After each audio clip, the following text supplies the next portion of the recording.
Hi, my name is Fred Callaway, and I'm here today to talk about a model of fixation patterns in simple choice as optimal use of cognitive resources. This is joint work with Antonio Rangel and Tom Griffith, my advisor. Consider the following dilemma. I present you with these three delectable snacks, but tell you that you can only have one. How could you possibly decide?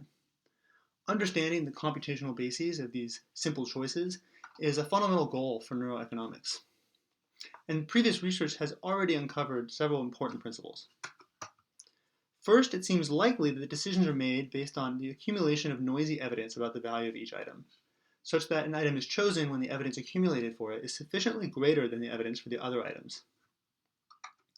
Second, it seems that the strength of the evidence is modulated by attention, such that when I'm looking at the banana, for example, I'll be accumulating evidence about its value faster than about the values of the other items.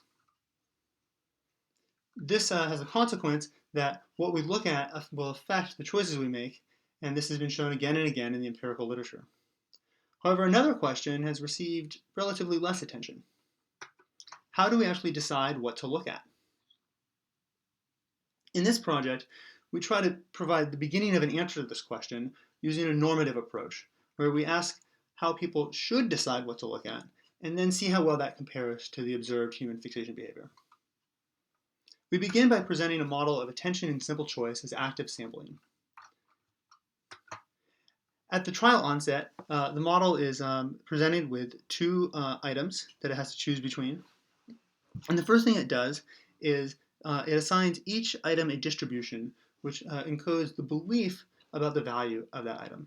And as you can see, it's initially the same distribution, and this is the prior distribution, which just sort of reflects general knowledge about the distribution of value in the environment.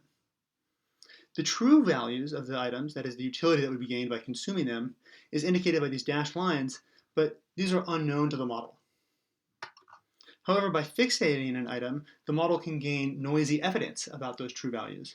Specifically, it gets a sample from a Gaussian distribution with the true utility as its mean. The model can thus use this sample to update its belief about that true value by Bayesian inference, resulting in a posterior distribution.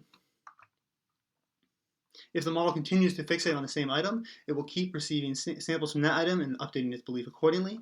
However, when it makes a saccade to fixate on another item, it will begin sampling from that item's value distribution. At some point, the model will be confident enough that it knows what choice it should make, and it will select the item that has maximal posterior mean.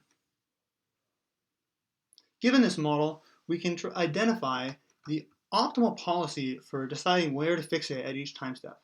And this is the policy that maximizes the following payoff function. It's the utility of the chosen item minus the cost of the samples taken before making the decision. Inspecting the fixation decisions of the optimal policy, we see that it's sensitive to both the certainty of an item's estimate as well as its relative value. And in particular, we see this interesting difference between the 2-item and 3-item case, such that in the 3-item case, the model is sensitive to the sign of the relative value. In particular, it's only sampling, for the most part, from the items that have the top 2 value estimates and ignoring the item with the worst value estimate. We see evidence of this in the behavioral data. So here I'm plotting the proportion of time spent fixating on an item as a function of its rating relative to the other items in the choice set. And what we see is that the items that have higher ratings, that are more valuable, get more of the fixation time. However, interestingly, in the 2-item case, we don't see an effect, a prediction of the model, which makes sense given the heat map I just showed you, but we do see an effect in the data, although it is weaker. In the poster and in the paper, we consider many additional behavioral factors, patterns rather, but here I only have time to show you one more. And I chose this one because I think this is a novel prediction. I'm showing here the fixation duration. The duration of fixation is a function of their position in the trial. And we see several things here. So first, I'll just note that the final fixation is shorter, but this is old news. This is predicted by the attentional drift diffusion model, for example, and it's just the result of the final fixation being cut off by the decision being made. More interesting, perhaps, is this finding that the fixation duration increases over time, and this is predicted by the optimal model and confirmed in the data, and also that we see a difference in that in the 2-item case, fixations are generally longer than in the 3-item case. And this is striking because the same set of fitted parameters were used to generate these two plots. And so the difference is due to a sort of principled prediction of the model that doesn't depend on parameter fits.